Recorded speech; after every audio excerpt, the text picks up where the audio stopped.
In the tapestry of life, where every thread holds a story, America in Black and White emerges as a haven for the voices echoing through the heart of our communities.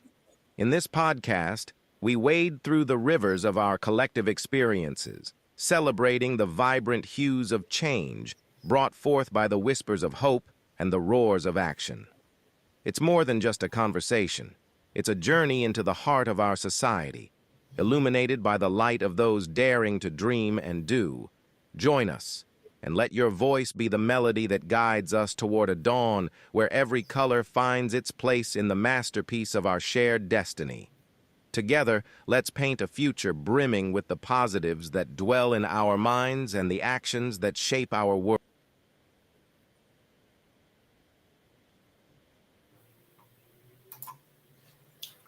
Good evening, ladies and gentlemen, and welcome to another episode of America in Black and White, where we discuss the issues of the underserved and marginalized communities and how we can best help to solve those problems. Tonight, we have a very special guest. We've got Mr. Eugene Jamil Muhammad as our guest. Mr. Muhammad is a Chicago native and a lifelong student of life's experiences. He was raised in a household where he was always taught to be a student, as there's always more to explore within all that the world has to offer. His K-12 education in Chicago public schools included classroom experiences with, in his opinion, some of the most intelligent minds the city has to offer. His undergraduate studies include a Bachelor of Science in Biology from Morehouse College, and his graduate studies include a Master of Science in Biotechnology. Mr. Muhammad has nearly 6 years of experience as a direct classroom instructor in the sciences, teaching students from middle school to higher education. Mr. Muhammad is a board member of Prana Incorporated, a nonprofit organization that has served Chicagoland and Northwest Indiana youth for several years through mentorship, academic tutoring, community donation drives, health and wellness initiatives, and investments in the immediate community. Currently, Mr. Muhammad is an assistant biology instructor at Morehouse College, his alma mater, where he teaches introductory biology and lab techniques to first and second year students. His next goal is to become Dr. Muhammad by pursuing a PhD in biology. In his spare time, he's traveling, photography, and health and wellness, fitness content. He loves to encourage people to discover who they are and maintain a growth-minded approach to life while working to enjoy our current lives.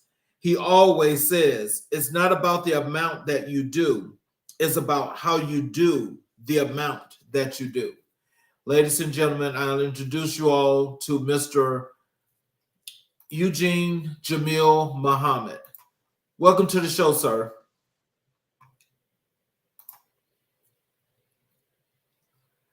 You're muted. Can you hear me now? Can you hear me? Yes, sir. I can hear you. All right. I was saying that I am absolutely honored to be here tonight, and thank you for having me on your show this evening. I think it's going to be a really good show tonight. Well, I definitely appreciate you. Can you tell us before we jump into the show, is there anything you'd like to add to your bio? Well, I do think that covers the things that matter to me most, which is education, and especially teaching in urban communities, which is where I've been teaching, and then I've returned to Atlanta recently. But that's me for the most part. That's the core of who I am.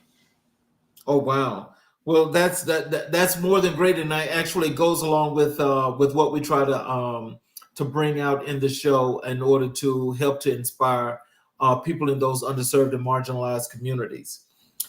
Let's start with your career as a biology professor. Can you tell us what inspired you to pursue a career in biology? Well, since I was a young man, I've always pictured myself similar to the way that I had saw my father, which was I was able to witness him instruct philosophy courses and world religion. So I would sit in on some of his courses as a child. And I knew at the same time that I love science and I love learning. Also, I love being able to pass on information to my friends and my peers. And I just use science to do it. I have a lot of different interests, but biology, this is something I always teach my students. When you learn biology, you're not just learning about some microscopic organism. You're learning about yourself. Mm-hmm. So we can we can zoom in on who you are as a person. Or this is the material part. You can zoom in on your spirit. You can zoom. So it really inspired me to enhance my spiritual practice. So it's like an ongoing and just it's just near and dear to my heart. I had some really good really good teachers during my educational experience. And the way that they presented themselves is as if they were like a walking chat GPT, like a walking library. And I was like, I want to be like that. And it just happened to be my biology instructors. So I'm just striving to be just like them. Wow. So was there a special thing about the sciences or biology that really captivated you from your youth to now? Well, I would say the experience that was most influential was a fetal pig dissection. So they would take fetal pigs and we would cut them open. And I didn't understand how similar their anatomy was to the human being. And my elementary experience, it was nothing compared. So that was like mind blowing because we came from a low resource school on the south side of Chicago going to my agricultural based high school where we had a lot more resources. So we're exposed to ag on different levels, on the finance level, on the plant science level, just so many different ways. And my instructor had us, we were dissecting fetal pigs. It was so like, it gave you chills, but it also taught you what inside looks like for us. Oh, wow. Yeah. So how do you make complex biological concepts accessible to your students? I love that question. So the beginning of my educational journey, I taught middle school for a few years. And I kept all of my textbooks from undergrad. And I had to just sit and think, how can I make this digestible for them? So it's really scaffolding. So you start at a very basic level and you can get complex. You can skip around a little bit. You can go intermediate. You can go. So it just depends. And it really takes trial and error. So you can take something like the central dogma of biology, something that is pretty much not disputed, but it teaches us how you go from DNA to our physical, the proteins that make up our bodies. So you can use a bunch of jargon, or you can use words that are a lot more simple. So it definitely took trial and error, but it also took, what is the main concept? Because you can dilute it a little bit, or you can make it more palatable for people. But I think the gatekeeping portion is I'm just going to stick to the jargon. If they get it, they get it. If they don't, they don't. But it's like, okay, for those that don't get it, now my attention's on you. How can I make this concept very simple? I absolutely love anime. And I know that the kids these days love anime. So I grew up on it. I use a lot of those different references in class as well, because it teaches you the people that write anime are highly educated. So I would just connect it back to things that I know they're interested in, and I would make comparisons just because I just happen to be interested in the same things they're interested in. So it's trial and error, but it also just takes some sitting and pondering on thinking like, man, how could I make this for you? So yes. So what has been the most rewarding aspect of teaching biology? The most rewarding aspect, I'll say it's probably the delayed gratification. As frustrating as it can be thinking about it, when my students would return from, my middle school students, they would go off to high school and they would come back and let me know how well they were doing. And I was thinking, you're the one that you say you didn't like science. You said, so I felt as though I prepared them with enough information where they were going on and just knocking it out the park as soon as they got to high school and just doing a lot better than their peers. So for me, it was deeply personal, a little emotional, but I didn't get there. But it made me feel like, man, am I doing the right thing? That's what I always ask myself. And then I had that answer when they would come back and share with me their experiences in the sciences. Oh, wow. So can you share a memorable moment from your teaching career? I have a lot of memorable moments. I think the most recent or the most quality experiences is I absolutely love presentations, and going from the presentations from the beginning of the semester to the end of the semester, night and day difference. So I had students that did not want to speak in front of groups because public speaking is one of the greatest fears for people. So they were absolutely afraid to speak in front of their peers and to share their ideas. And by the end of the semester, they were a lot more comfortable expressing themselves and being themselves. And no matter who's around, they could be in a small group or a larger group. But when they found their voice through our presentations, that to me was a lot more memorable because I know they're not going to forget it either. Right. So, yeah. Well, I think it's so inspirational, to see a young man such as yourself that's back in the classroom to provide this kind of inspiration and motivation for students, especially those that look like you, because sometimes that can be really disparaging where that's normally not saw. And so when you think about from where you came from to your middle school experience to now your college experience as an instructor, what are some of the things that you get out of that you want to make sure your students learn? They're going to understand that being hard-headed is not worth it. I was extremely, as a young man, I always was thinking about, I know you said it like this, but what if I do it like X, Y, and Z? Or what if I just deliberately choose not to do something? I'll just let them know, one, I am just like you, and it's not worth it. There's so many opportunities. These institutions, especially in the college, so many institutions that are here to provide opportunities in it for you. I didn't take advantage as much as I should have.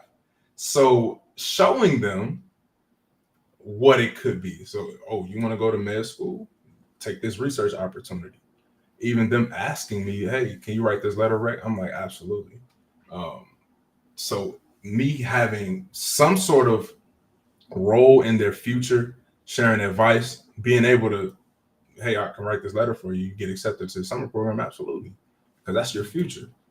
But I was very, very rebellious in some ways that I shouldn't have been. I always share stories and I go on tangents a lot as well, but I think that truly does help them. It's like, hey, you look like me. You've been through this exactly, like you've been through this exact experience already and not too long ago. So I'm not too far removed. So they, I think, can accept some of what I share with them at this level. So if it's not too much, can you share a little of your story with our audience?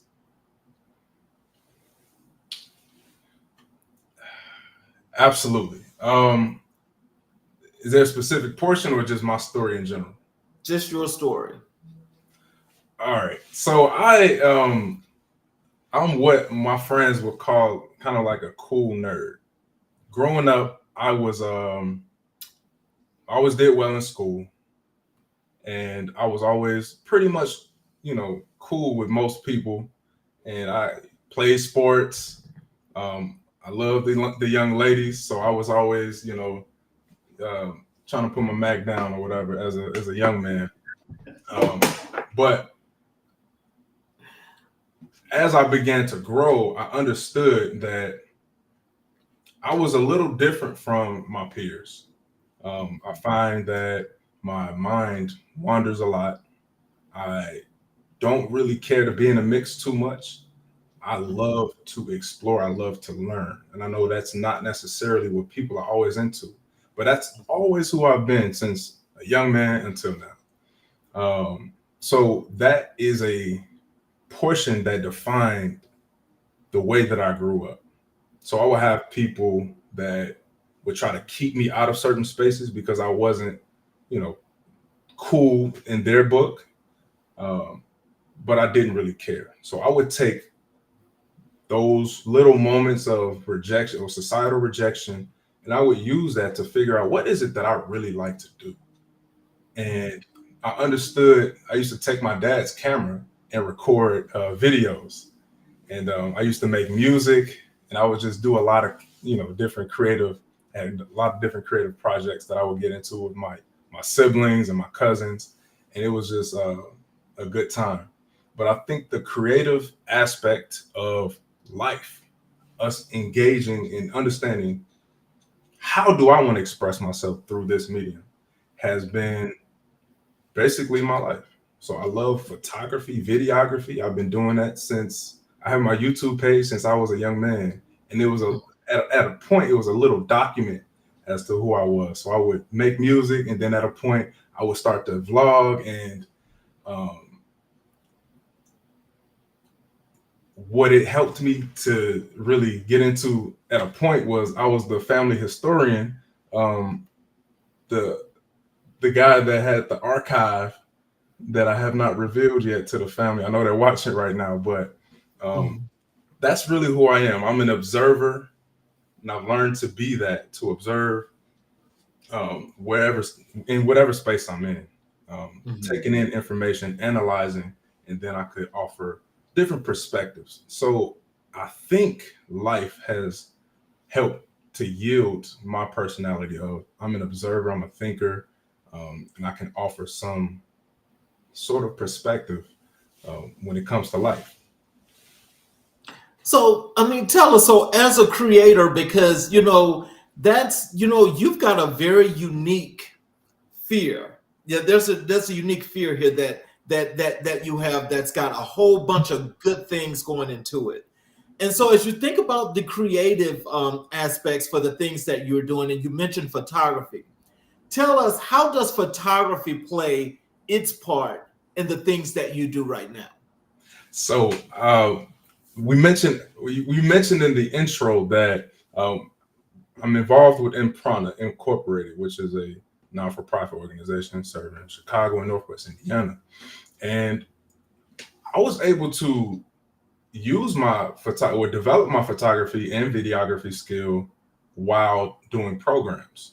So the school that I worked at is where some of the programs were. So I was able to take photos, take videos, share them with the youth, and even teach them, hey, take this camera, just see what happens. And they would just take it and go around like, oh, I'm an official photographer now. So I would get them excited. So just putting it in their hands, get them excited. And they're like, oh my God, I didn't know this is gonna be. I'm like, that's the same experience I had. So I'm working a youth program, absolutely, but I'm taking photos and I'm letting them take photos. So I'm working a fitness program, taking photos, and I'm also doing that too. And I did some work for the school. So that just bolstered those different media opportunities. And I kind of just take it with me everywhere. I'm able to document everything that I do. So it doesn't matter what I'm doing, teaching high school, photography. I did a couple events. I did the prom, what do you call it? The luncheon. I was able to take photos when I was teaching high school, photos at the luncheon. I've done quinceañera. So I had all these different opportunities to where I didn't have to leave my educational sphere in order to express my creativity. It was like an all-in-one. Like I'm like, this is perfect. I can't ask for more. But I would put those creative aspects into my craft, whatever I'm doing. So can you tell us, like, when you're doing photography, are you doing more like abstract shots, or are you doing like this combination of many things to create, like this wonderful book of collection? If I could, I like that question. If I could give it a theme, I would say I just love beauty. And that can come from people. It can come from, here's a bouquet of flowers. Here's a scenery that I took from when I was out of town. So what I want to capture is something that I experienced, which is, this is beautiful.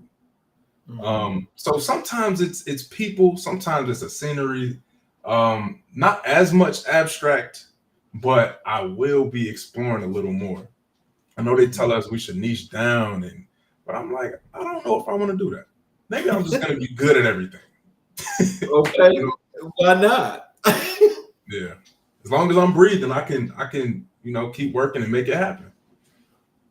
So how do you stay updated with advancements in the field of biology? There's a journal, a Nature magazine. So I've subscribed to a bunch of different newsletters. My now coworkers, but I will never in life think about my former professors as a coworker or colleague. I just put them on such a higher level than that. But my former professors, they just keep us updated on these different advancements just through conversations. And we kind of just have to do that. I think it's a little natural, but someone will stop you and say, hey, did you hear about this? Or they will put papers on their bulletin board or their office door, and you can just stay updated. You can get these different briefings, so you don't have to read an entire paper. You can just understand what's going on here in different like biotech industry or medicine, farm, all types of things. Yeah. So what challenges have you faced as a biology professor, and how have you overcome them?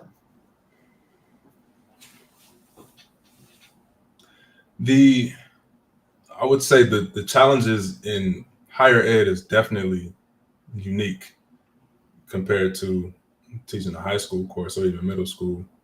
And I think now I'm dealing with a lot more mature young men, but they have different outside distractions that get in the way of their studies at some points.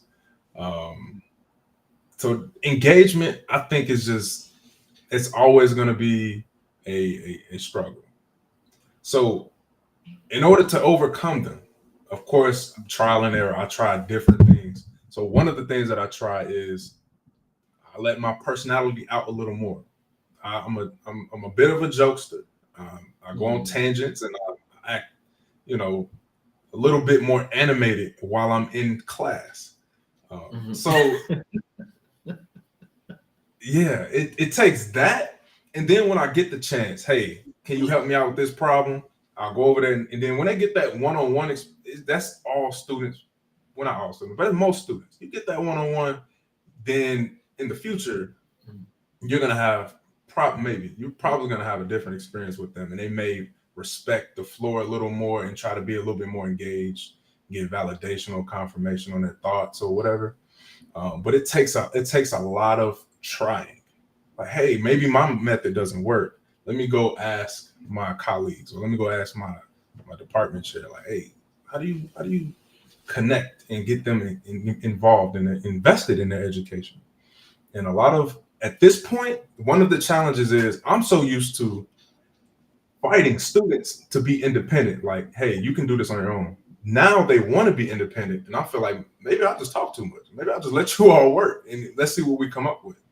So it's almost an inverse of challenges here in terms of the independence and the way that they want to do their work. But there's always a distraction. There's always a party. There's always their phones and those things that can take their attention away. So I would just invite them back. Hey, gentlemen, you're only here for a little while. Let me have your ears. Let me have your attention. Let's knock this out, and then you all have a good day. And usually, they're good, and they'll just come along.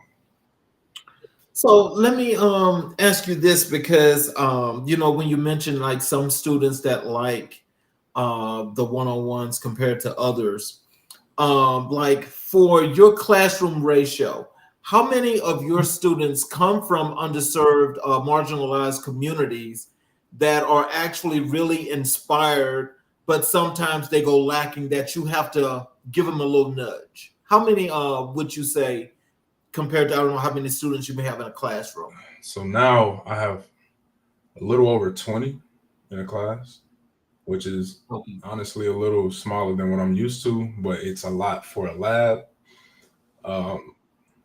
I would say most of them, at least a little over half of this cohort, come from underserved communities, and they share with me. I'm not used to someone just breaking it down. I'm just used to do the work, do what I said, and turn it in. They don't get another chance. So I'm just like, hold on. That's just my style. I want you to learn. I don't want you to just turn it in. I want you to think.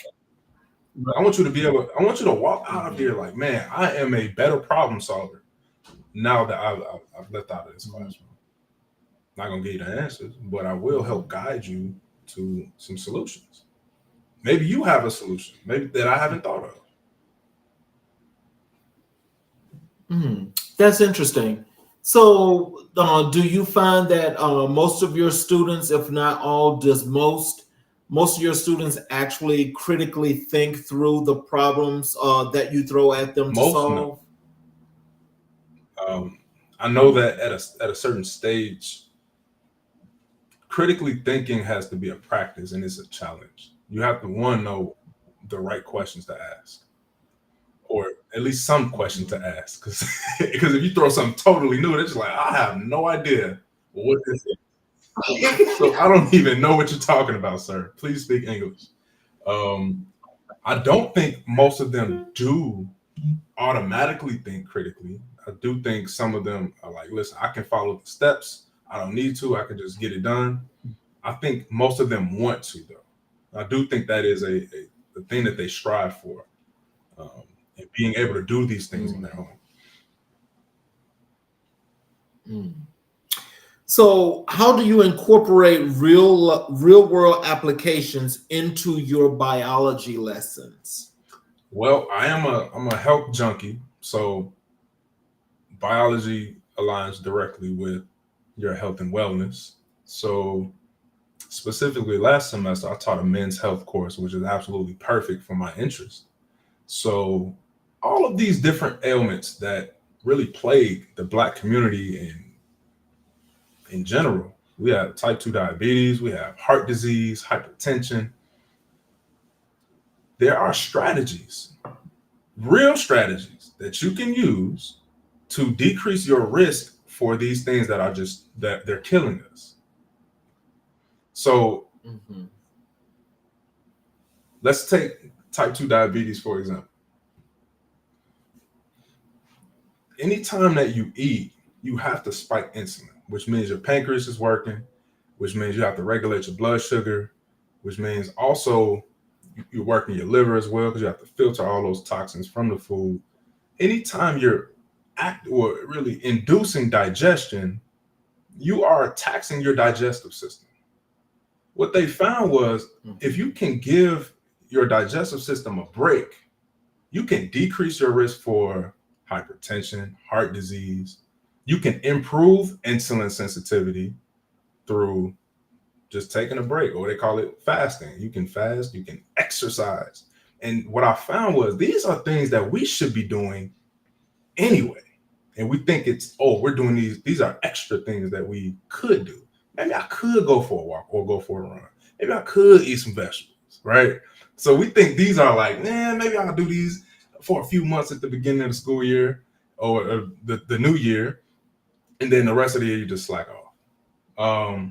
So connecting that back to they have family members. It's sometimes them. They have family members that are experiencing these different health conditions, and they don't understand. You can literally do something about it. I don't think it's almost a automatically think it's a helpless thing. Oh, my mom and my dad has hypertension, has high blood pressure. I'm gonna have it too. But it's like you can do things to manage it, right? Same thing. Honestly, this is a side note. Same thing with mathematics. Your mama don't like math. That doesn't mean you have to, go down the same path, But it's it has to be something that they either can relate to or something that they see, and then you tie that back into a concept within class. So we want to talk about digestive system. Oh yeah, let's talk about how people use it too much. We want to talk about stress. How about stress? We're experiencing stress on a different, not even the good stress. We're experiencing chronic stress, which is stress over time. And that breaks the body down and makes it, we disrupt so many different systems just because stress. Your gut, all those things are disrupted from stress. Sleep. And so these are college students. Their sleep is a major commodity here. So you don't understand. You staying up all night. That's not you. I'm gonna tell you what the long-term impact of that is, because it's okay, I guess, for a little while, but over time, for a long, no, we have to cut that off. So I know what they're up to, and I just okay, you're doing this. Just understand that this is the result if you keep it up. Smoking weed, there's everything, all of it. So, what advice would you give to students aspiring to pursue a career in biology?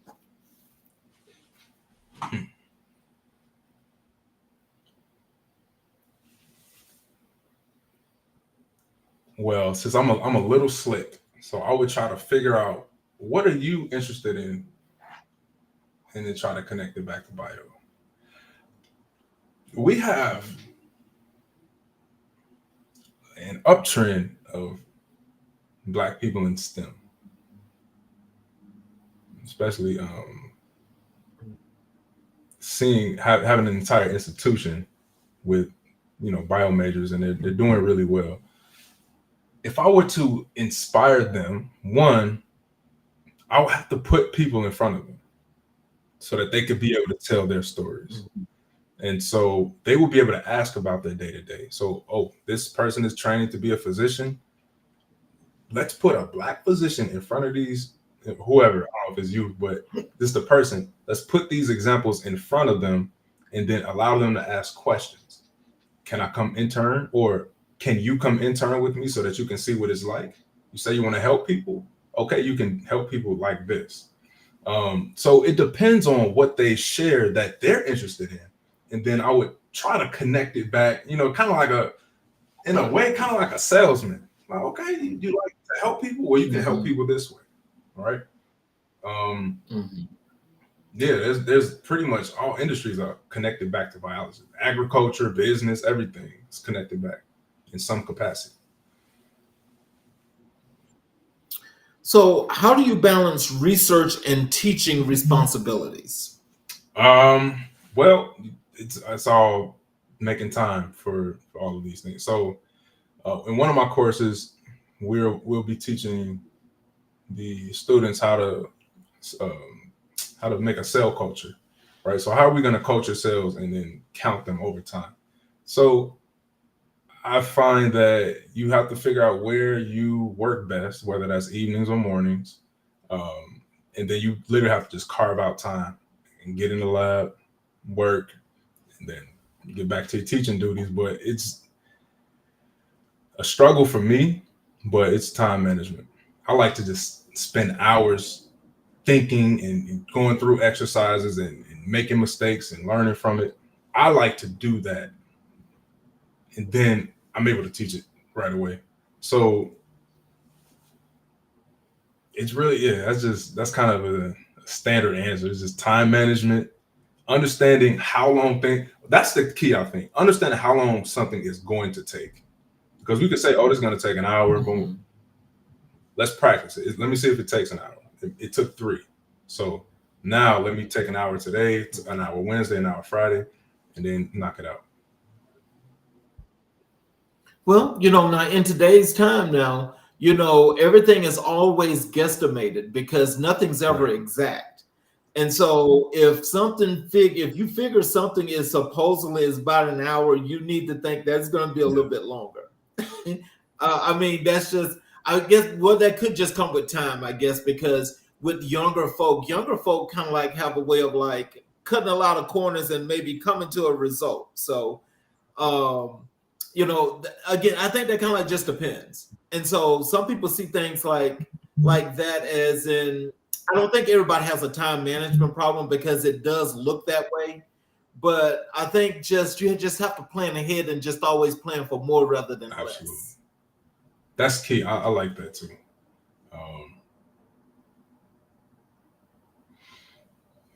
Also, I think mistakes are important as well. And so, right.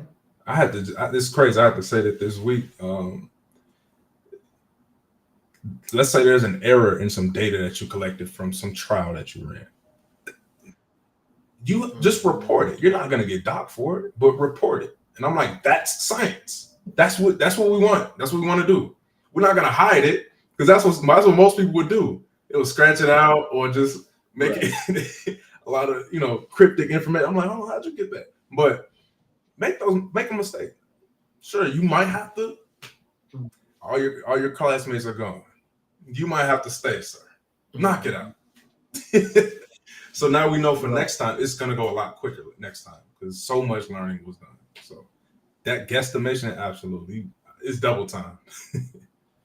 Absolutely. So what role does technology play in your teaching methods? Well, lab technology has its place, of course. We use tech pretty much every day. The problem, though, yes, you have your laptop, you have your phone or tablet, cool, but AI is a beast, and so yes, on the role of the instructor, you can't be a lazy instructor in terms of formulating questions. They can plug that right into AI or Chat GPT. They can plug it. When we were younger, we had a program called Mathway. I used it sparingly because I was just a little too prideful. I'm like, nah, if I fail, I'm gonna just fail. I don't want to. I'm cool. So, but now they can just plug it right in to the program, and it'll generate answers. They can teach you with AI. So I'm like, ChatGPT, break this down for me in a step by step. Do it. I'm just like, this is a powerful tool. So I do try to monitor that type of technology in the class because, again, the goal is for you to become a critical thinker and a problem solver. If you give it to this tool, you're not learning how to be the problem solver. Some human came up with this program as they're a problem solver. I want you to do that in whatever field that you want to do that in. But tech it's a challenge and probably one of the sharpest double-edged swords ever created. Well, there's one thing I want to say about that, and that is when I went to grad school, I'm used to, in my time frame of learning to do an enormous amount of things from a manual perspective, like solving it the long way. Well, when I was in grad school, they were telling us we need to have this scientific calculator. That I had a problem with. And I'll be honest with you, why I say I had a problem with that is because I'm trying to understand if I'm learning to do an equation this way, how is it that I have to know this short way to put it into this calculator where it graphs it for me? I'm just trying to figure out what's the sense of that and what's supposed to be the logic behind that? Because what that means is what you said earlier. is that younger folk aren't actually having the ability to critically think and learn to use the mind fully. Because now everything is like really on that instant gratification where all you got to do is just plug this in, hit this number, and then it tells you what the answer is.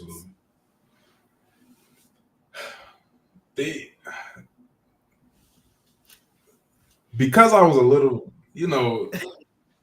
I was just curious. So I had a luxury of having my geometry teacher taught us. Let's say we have like exponential growth or logarithmic growth.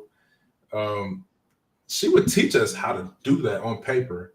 And then since we were practicing for the ACT, she's like, maybe you don't have the time to do this. So let me show you on the calculator as well. So I had a little deeper appreciation for it because she taught me the theory and then taught me, okay, here's a shortcut. But if there's an error because you know the theory, now you can go back and correct it. So you have a bunch of different data points that you're plotting. You know exactly, okay, then maybe this wasn't right. And then you can go back and correct it, which takes time. And nobody wants to take time anymore. They don't want to do it the long way. Well, I'll tell you this. Like I said, since grad school, I've learned one thing. I've got both a TI-30 and a TI-63. And so pretty much, I'm actually learning to adjust to this quick way, of just simply just learning to just put things in these calculators. But I still cannot go away from actually learning to work it out. I need to work it out on both sides to get my answer. I don't like that quick way. Especially if you don't know what you're doing. You're just putting stuff in. And that's I know how to follow these instructions. It's like, but do you even know what you're doing? Nah, but I followed the instructions. Like, come on. You don't even care? Please care right now, please. But yeah, I don't like that either. I'm like, I need to know the why behind it. Yeah. So let's transcend over to your teaching health and wellness. I know you started some of this a few questions ago, but let's just start out with if you could tell us what motivated you to teach health and wellness alongside biology. Well, luckily, some of my former professors have instructed this course already, which when I was at Morehouse, it was not available, or it wasn't created rather. So it's men's health. And since I left, I've been on social media talking about health and wellness and fitness. And so I didn't really plan for that. It kind of just happened. When I applied to Morehouse, it was an option. And my former professor, she just offered, hey, do you want to teach this? I'm like, yes. First of all, I'll teach anything. But yes, I'm like, this is perfect. This is what I do on a day-to-day basis. So I really, in a way, prepared for that years in advance. And I had no idea that this would happen. I would be able to be in front of some young men, tell them about health and wellness, tell them that you can take control of it, teaching them about, a little basic biology, connecting it back to the health, but understanding how you have this life and you can preserve it. So I got to be as nerdy as I want, as passionate as I want. That opportunity just happened. I had no idea that was going to happen. I thought I was going to come in and teach them labs, teach them how to pipette, and I didn't think this was going to happen, but it just, that was one of the first courses I taught. And I had them do a 30-day challenge. So they had to pick some new habit that they had to develop. So some of them chose yoga. Some of them chose, I'm going to do push-ups. Some of them chose, I'm going to run a mile every day. So they had something that they had to do every single day for 30 days. And then every week I had them record a video just reflecting on their experience. So what was it like? How do you feel? What were your thoughts before your activity? And what were your thoughts during the activity?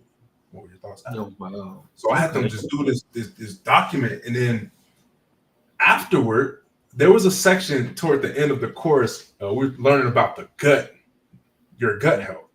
So you're talking about your gut microbiome and how that controls serotonin. It produces serotonin. It can help, influence your mood.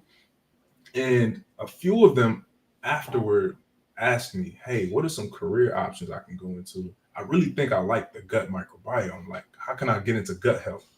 And I would just share some resources with them, like, man, you can go do this. But they did not have that. And some of them shared that they didn't even know that your gut had anything to do with your mood, your cravings, your overall health, your immune system. They had no idea that all those things are connected. Get out of town. Yes. Ooh, but I will tell you this. Again, like I say, I'm like way older. But I'll tell you this: the one thing that I've actually gotten into now is to where I try to make sure that I make sure my gut health is proper, because I do a lot of the kombucha, to help with that, with the probiotics and things of that nature. But I tell you, when you get on that other side of a number, I'm going to say, sometimes that can get that, it gets to be an uphill battle, because like sometimes, that struggle is real. But, if you go from one thing to another and then try to come back to that, that's difficulty. And Absolutely. so I think it's interesting, and what's helpful is that someone such, with you teaching students that are right around the same age range as yourself, that makes it very relative. So that should be something that they will always keep in their minds as to what's better and what's good for them. Absolutely.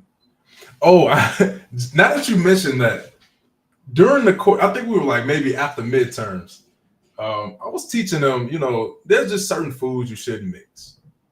Mm-hmm. For example, if you're going to have a dessert, maybe you shouldn't have a high protein meal or like a pasta or something with that so soon after you eat, because sometimes it can ferment in the stomach and it takes a long time to digest because you're conflicting with those enzymes needed to break them down.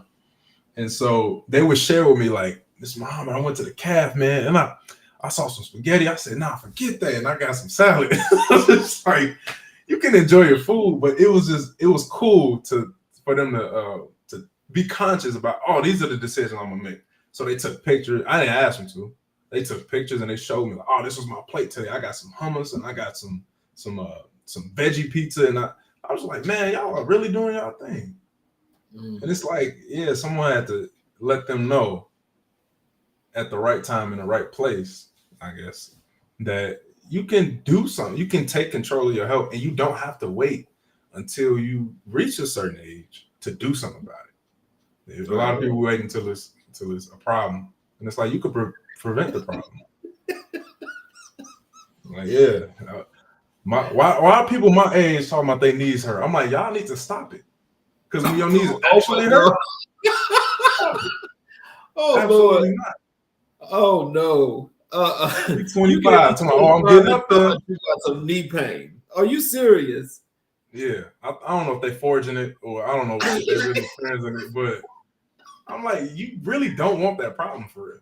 I just had a surgery. I'm like, I'm trying to do everything I can to make sure I'm good, because this is no joke. Right. Absolutely not.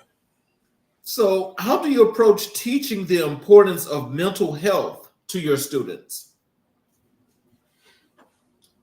Sometimes they teach me, and sometimes when their mental health is compromised, sometimes their experience is based on how I respond to it. So if I know they having a poor attitude at the moment and they don't really want to be here and blah, blah, blah, sometimes it takes pulling them to the side and you give them a little pep talk. It might be unorthodox for some people, but I don't really care. I'm gonna listen. I may not have another opportunity to talk to you like this again. Let me just take it. But also, since I'm science-based, teaching them over time, you can develop a chronic illness and you can also develop chronic wellness over time. So can you manage your stress just by controlling your breathing? Absolutely.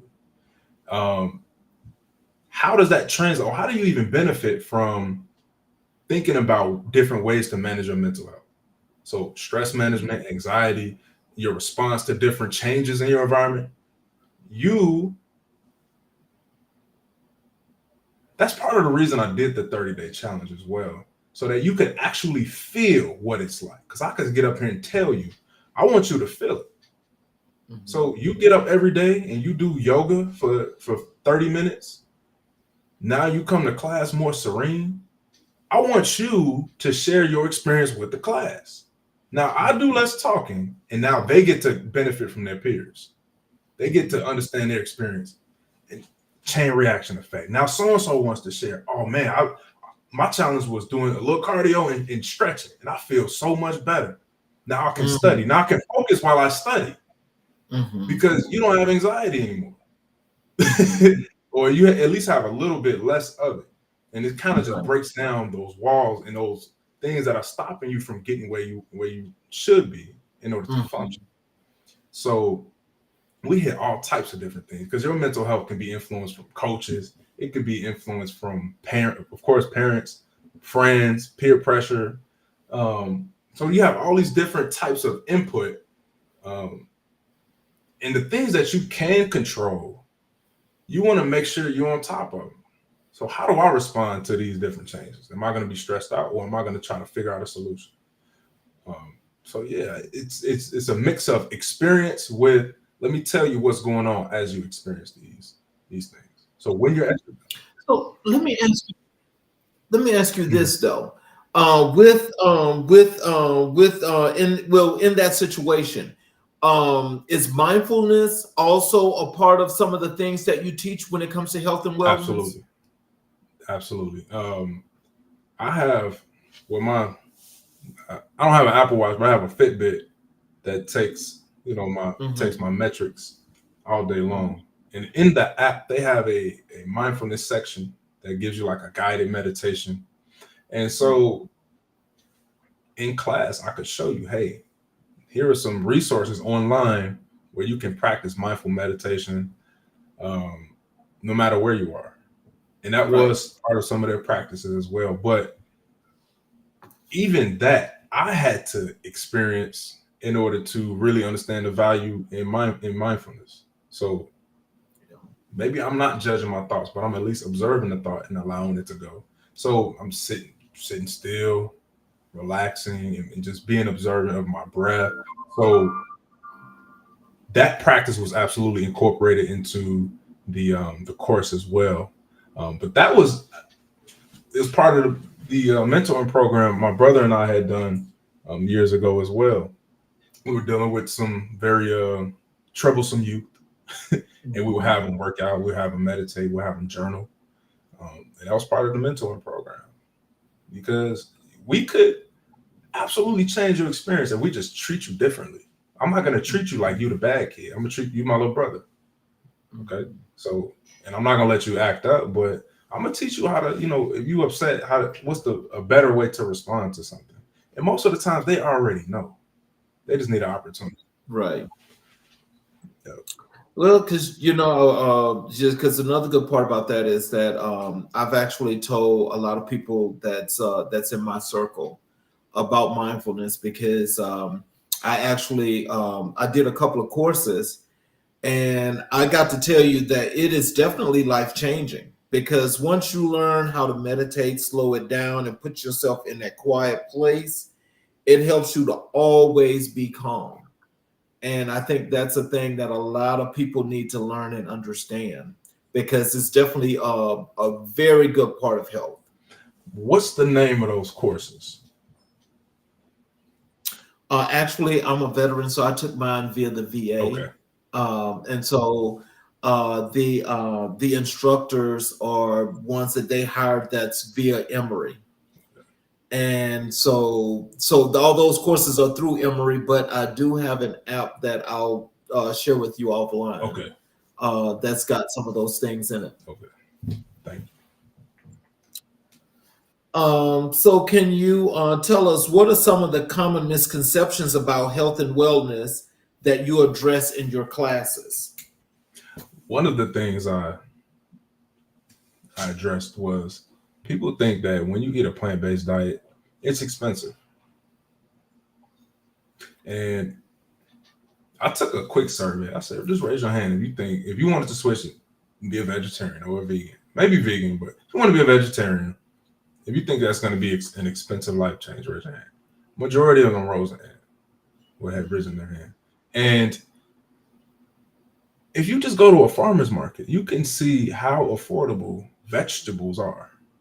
But they think if I want to be a little bit more healthy, I'm going to have to spend a little bit more money or even a lot more money. Because what they want is they still want the fast food feel. So they might go to a vegetarian restaurant in order to get their food because they're used to, oh, I'm going to go to McDonald's, I'm going to go to Wendy's, Burger King to get some food. But if I want to eat healthy, I'm going to go to another fast food healthy spot. But it's like, no, the lesson probably is that you should probably prepare a lot more of your meals. And it's not expensive, truly. Go to a farmer's market and acquire your produce, your dairy, whatever you're going to get. It's probably going to be a lot more cheap than your local grocery store, unfortunately, because the local should be a little bit cheaper. But that's a common misconception. And people use that as an excuse to not eat better. Or they'll say, I don't like vegetables. Vegetables are nasty and blah, blah, blah. I'm like, but you like chicken. And we use vegetables and minerals to make chicken taste good. So I'm confused. Imagine you cannot have raw chicken or raw beef or fish and say this is good. You have to season it. I don't care who you are. You have to season that food to make it taste good. But they think those things are expensive. Those mental health resources, they think those are expensive as well. A lot of them are pretty affordable through insurance, and they're in college, so they have a lot of different. I think they get free therapy now. It's a lot of different resources that they can use that weren't there when I was. That's just a few years ago. But I think that's the main one because it's not just in the classroom. People in general, I think, still believe if you want to eat a plant-based diet, you're going to spend a little bit more money. You want to eat a little bit healthier, it's going to be a little more money. It doesn't have to be that complex if you know what you're doing. But maybe you shouldn't be drinking almond milk, which is almond water, and they just put some vitamins in it. Maybe that's not the alternative. But maybe you could, if you wanted to make a veggie burger, you're probably going to spend a couple cents. Honestly, ingredient by ingredient, you're going to spend a couple cents to $1 maybe. But you just have to be willing to figure it out. We got all types of resources: TikTok, YouTube, Instagram. So I think that's the main one. People thinking it's expensive to be healthy. So how do you encourage students to adopt healthier lifestyles? Well,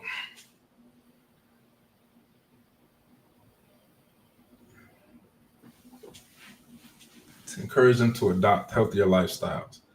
I think a lot of my students view myself and my older brother and the people that I hang around for the most part, I think they view them as examples.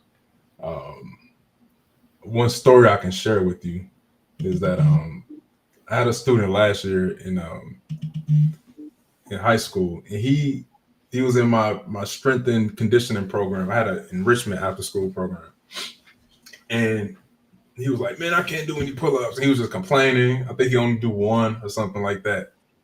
And I was like, "Well, one is better than none." So I was just like, "Just keep going, just keep trying." And he did it, and came back. I think maybe a month or two later, he was able to hit like 12, 13. I'm like, dude, do you understand where you just were? That's a lot of growth. And it's like you just unlocked a little bit of your potential. And then, unfortunately, students have a bad habit of looking up things